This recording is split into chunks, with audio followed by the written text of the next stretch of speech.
The conversation started innocently enough at Sunday dinner. The way these family gatherings always began before spiraling into subtle competitions and thinly veiled criticisms. Sarah had spent the first 20 minutes showing off photos of her latest home improvement project, a kitchen renovation that featured marble countertops, custom cabinets, and a backsplash that she'd been planning for months. "It's amazing what homeownership allows you to do," she said, scrolling through her phone to display yet another angle of the pristine granite surfaces. "The equity just keeps building month after month. Unlike some people who throw money away on rent every single month with nothing to show for it." Mom passed the potatoes and nodded approvingly, her face lighting up with maternal pride. Sarah's always been the smart one with money. Very practical about long-term investments and building wealth. She thinks ahead. I continued eating my dinner quietly, accustomed to these subtle digs about my apparent financial shortcomings. To the family, I was the underachiever, the one who worked at what they assumed was a small consulting firm, drove a modest Honda Civic that was 3 years old, and lived in what they believed was a rental apartment in a less prestigious part of town. "Speaking of rent," Dad chimed in, cutting his steak with more force than necessary, "maybe it's time you started thinking seriously about your future, Emma. You can't rent forever like some college student. At 29, most successful people are building equity and investing in real estate, not paying someone else's mortgage month after month." Sarah leaned back in her chair with a satisfied smile, clearly enjoying her position as the financially successful sibling. "I mean, I totally get it. Not everyone has the credit score or down payment saved up for property ownership. The requirements are pretty steep these days. But there are first-time buyer programs available, even for people in your particular situation." The condescension dripped from every carefully chosen word. Sarah had always positioned herself as the accomplished sibling, the one who had her entire life mapped out and executed perfectly. She'd graduated from business school with honors, landed a prestigious marketing position at a major pharmaceutical company, and purchased her first house at 26 with what she claimed was careful financial planning and disciplined saving. Meanwhile, I was just Emma, the quiet one who kept to herself, never seemed to amount to much professionally, and appeared content with a modest lifestyle that screamed underachiever to anyone paying attention. "The housing market is incredibly competitive right now," Uncle Robert added from across the table, always ready to pile on when the family discussed my various shortcomings. "You need substantial income, perfect credit, and a significant down payment. It's definitely not for everyone. Some people just aren't cut out for that level of financial responsibility." I nodded politely and took another bite of green beans, my standard response to these weekly assessments of my life choices. "You're all probably right about that. Don't get me wrong," Sarah continued, clearly relishing the spotlight and the opportunity to showcase her superior understanding of personal finance. "There's absolutely nothing wrong with renting. Some people just aren't cut out for the responsibilities that come with homeownership. The constant maintenance, the property taxes, the insurance premiums, the HOA fees. It's a lot to handle, and it requires a certain level of financial sophistication." Mom reached over and patted my hand sympathetically, her expression mixing concern with disappointment. "Maybe you could start small, honey. A little condo or townhouse. Something manageable. Work your way up gradually. If she can even qualify for a mortgage," Dad muttered, not quite under his breath but loud enough for everyone to hear. The family dinner continued for another hour and a half, with more detailed stories about Sarah's home improvements, her recent promotion to senior marketing manager, and her ambitious 5-year plan to upgrade to an even larger house in the suburbs with a 3-car garage and a swimming pool. I listened quietly, occasionally nodding when someone addressed me directly, maintaining the role I'd played for years. As we were clearing dishes and preparing dessert, Sarah cornered me in the kitchen while the others moved to the living room. "I hope you don't take what Dad said too personally. He just wants to see you succeed and build something meaningful. We all do, really." "I know," I replied, methodically rinsing plates and loading them into the dishwasher. "If you ever want some advice about getting pre-approved for a mortgage or connecting with a good real estate agent, I'm totally happy to help. I know this amazing woman who specializes in helping first-time buyers, especially those working with more limited budgets. She's very patient and understanding about different financial situations." I smiled and thanked her for the generous offer, maintaining the facade that had become second nature over the years. The drive home gave me time to reflect on the evening's conversation and the familiar patterns that had emerged. This wasn't new territory. These family dinners had followed the same basic script for years. Sarah would showcase her latest achievement or acquisition. The family would praise her financial acumen and forward-thinking approach to wealth building, and I would sit quietly while they discussed my apparent lack of ambition and questionable life choices. What they didn't know, what none of them had any idea about, was that I'd been paying Sarah's mortgage for the past 2 years. It started small and innocuous the way these things often do. Sarah had called me in tears about 18 months after buying her house, explaining through sobs that her marketing job wasn't as stable as she'd initially believed. The pharmaceutical company was going through a major restructuring, her entire department was being eliminated, and she was facing a 3-month gap in employment while she searched for a new position.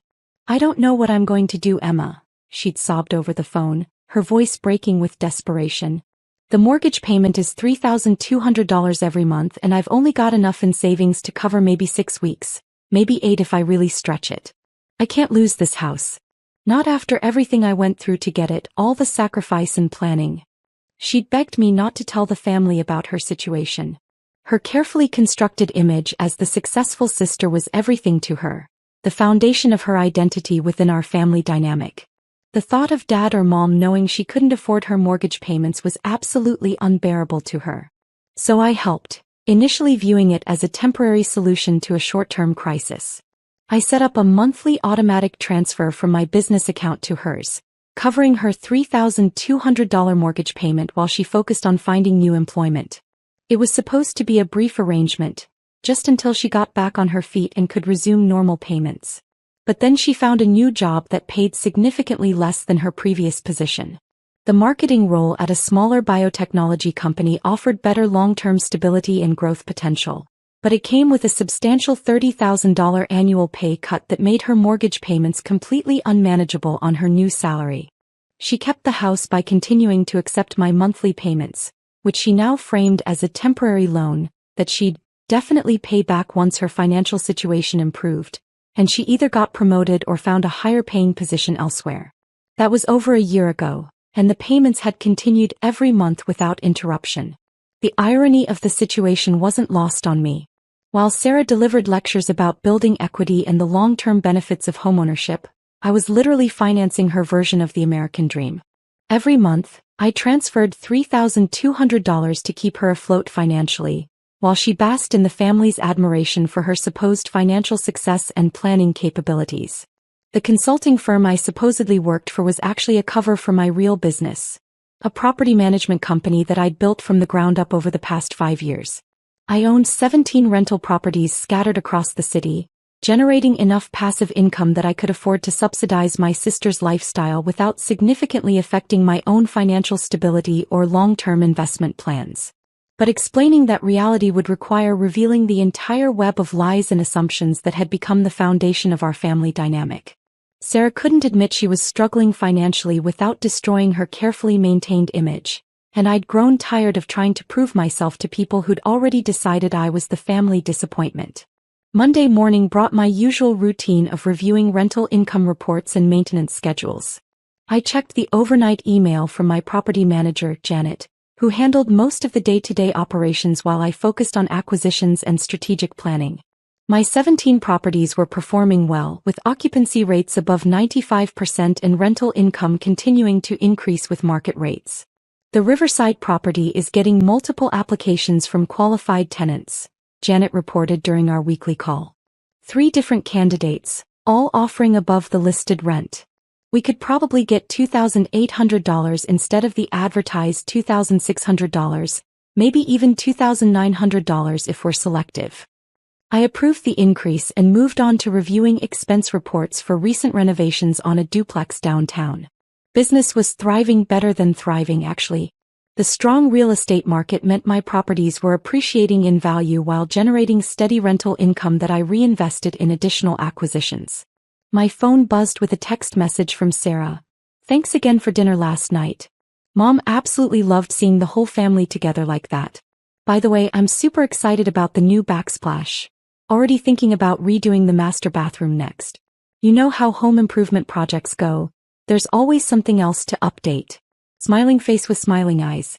I stared at the message for a long moment, processing the casual tone and the mention of another expensive renovation project. The bathroom upgrade would probably cost another $15,000 to $20,000. Money she didn't have, that would inevitably be financed through credit cards or personal loans that she'd struggle to repay on her reduced salary. That evening, I made a decision that had been building in my mind for months. I called Janet first, my voice steady and businesslike. I need you to stop processing the monthly payment from Sarah Matthews for the Riverside property, effective immediately. The $3,200 monthly transfer that's been coming through automatically? Are you sure about this? I can set up a different payment method if there's an issue with the current banking setup. No, I said firmly, my decision crystallizing as I spoke. Stop accepting any payments from her entirely. Starting next month. Janet was confused but maintained her professional demeanor. Understood completely. Should I send formal notice about the payment discontinuation, or will you be handling all communications directly? I'll handle all notifications myself. Next, I called my accountant to discuss the tax implications of discontinuing the arrangement. The monthly payments to Sarah had been structured as family loans rather than rental income, which simplified the documentation and reporting requirements. The hardest call was to Sarah herself. Emma. What's up?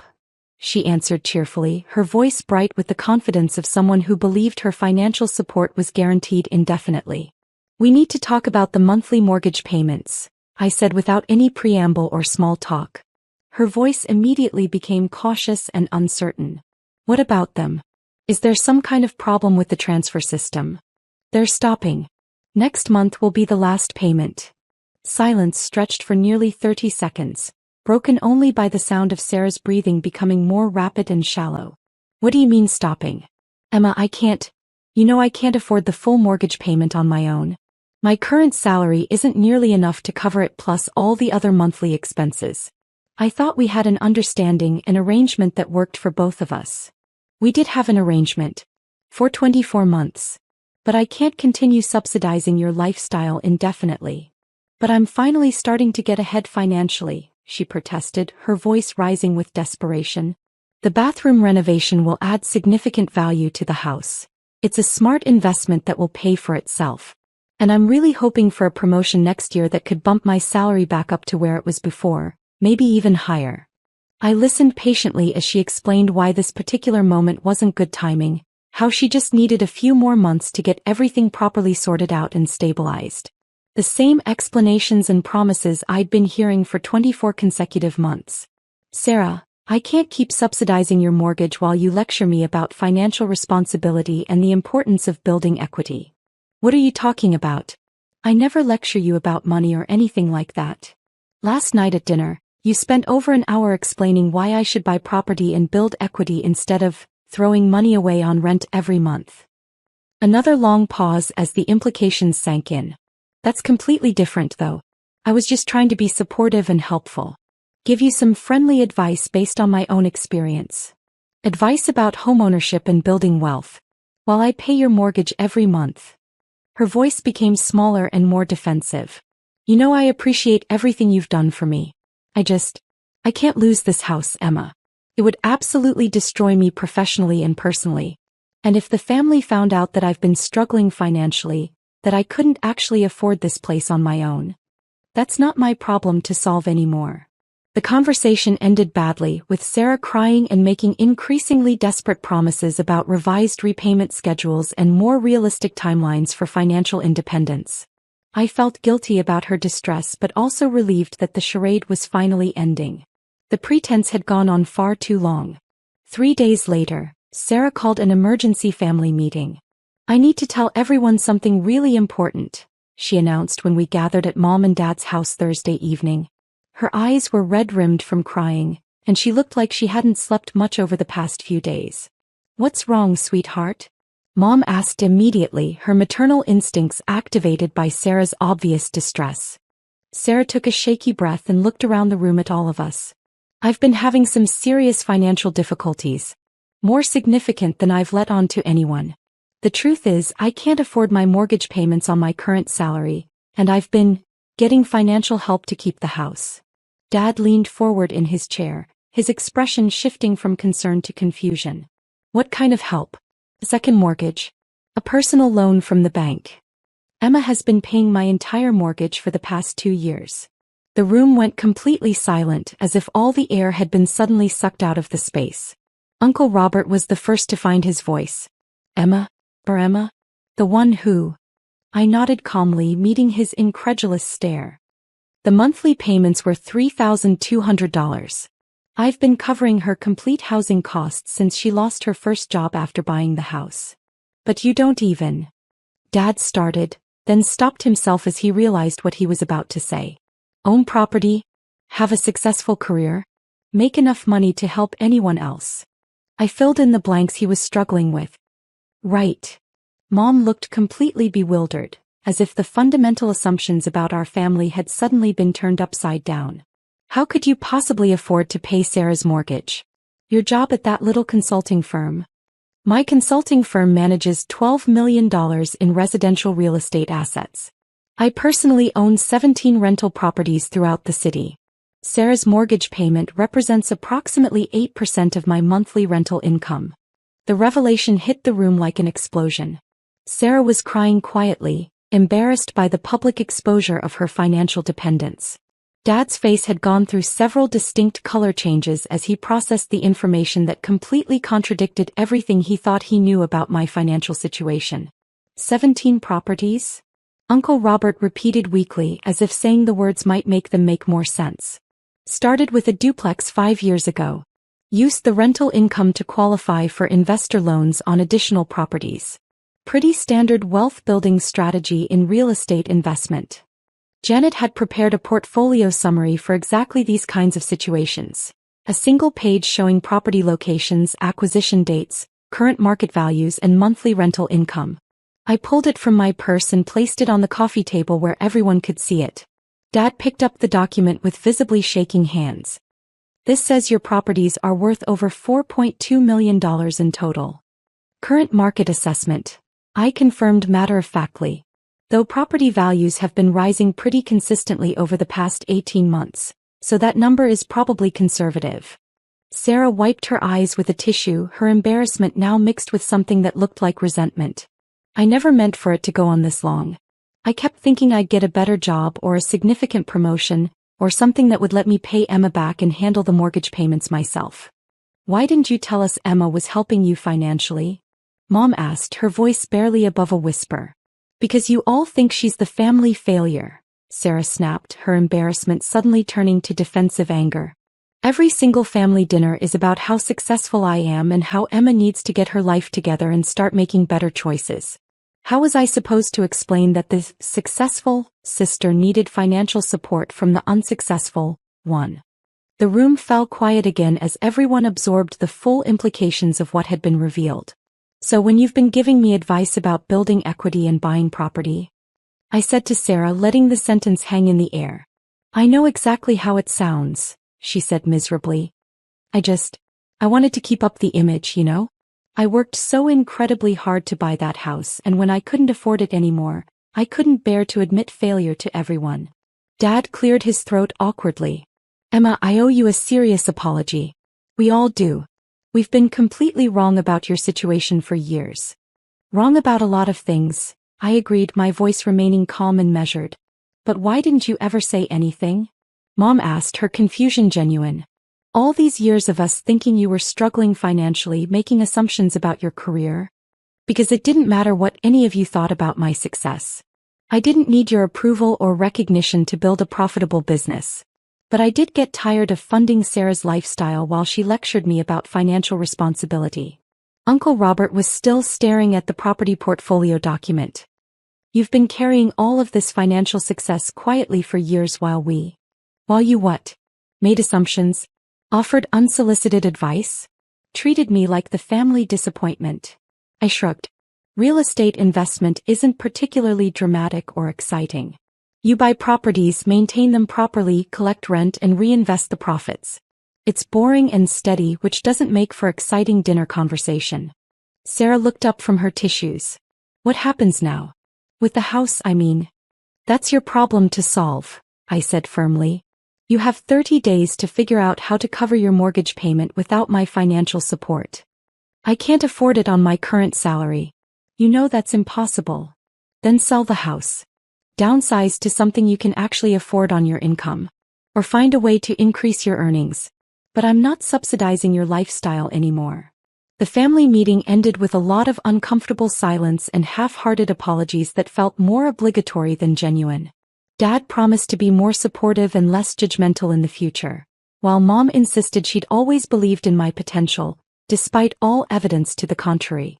Uncle Robert asked for investment advice, which felt particularly ironic given his previous commentary about my financial prospects. Over the following weeks, Sarah explored her limited options with growing desperation.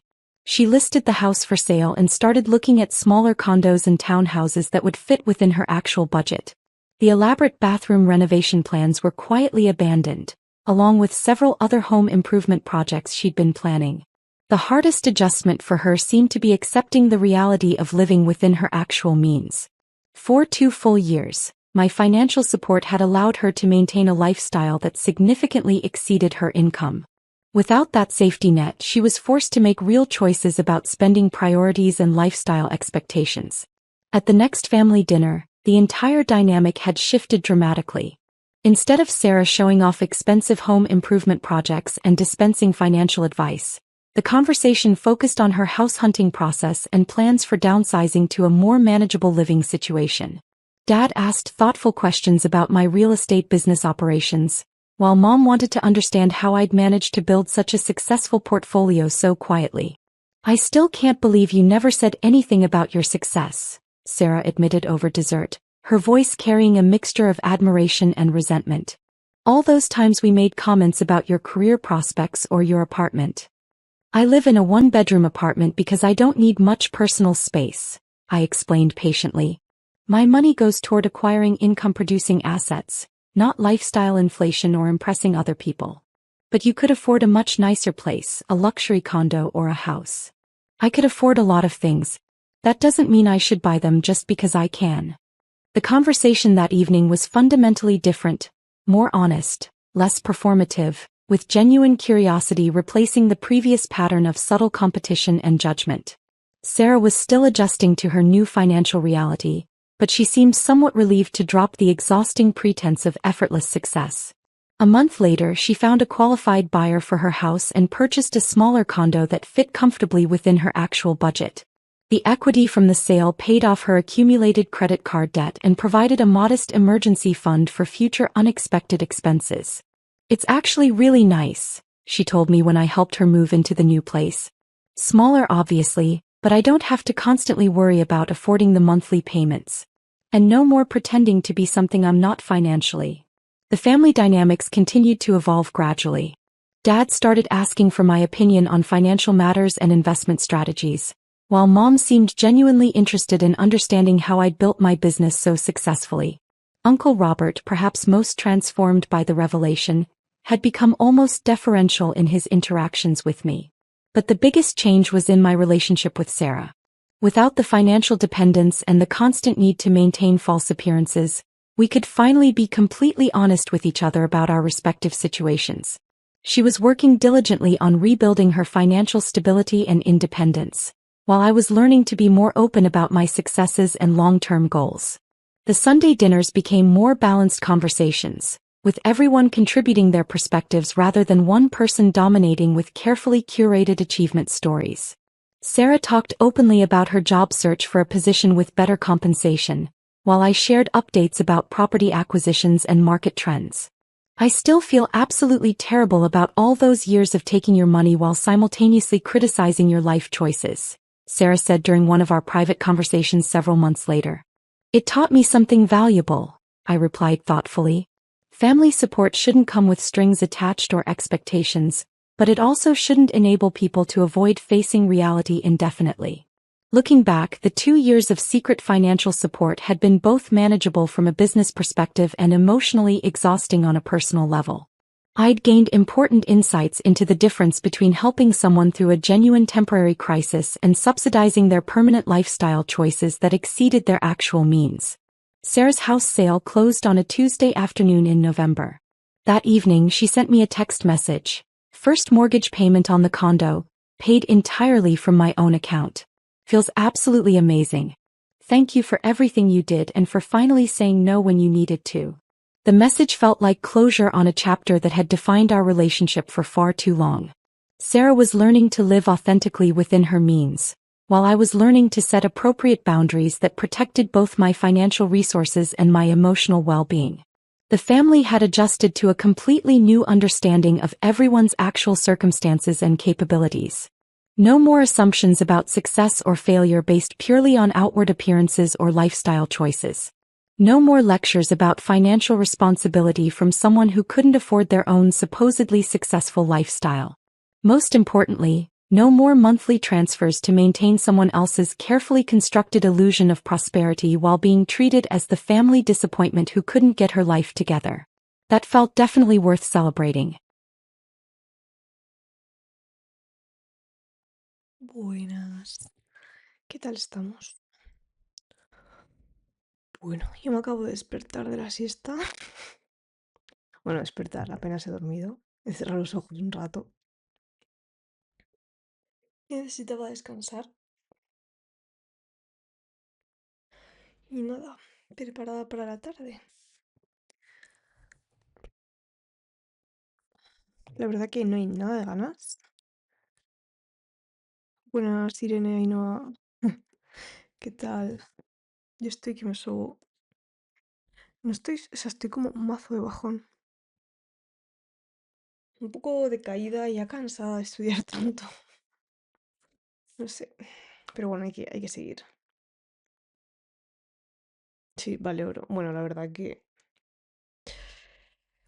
el 60% del tiempo ha sido mirar reels. Así que mal, mal, pero bueno.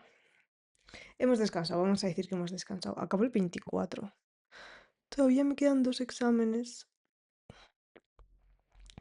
Y son exámenes heavies, así que estamos jodidos un poquito. Bueno, chicos, ¿empezamos o qué? Es que no sé ni qué hacer ahora mismo. Sigo con Ciro un poco. Creo que sí. Venga, animo que seguro que va bien la tarde. Gracias, Clau. Ay, que no sé qué haría sin Twitch.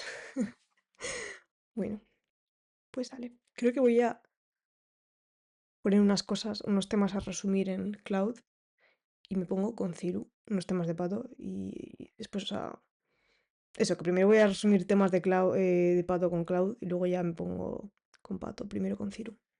Mucho ánimo, chicos. Nos vemos en 50 minutitos.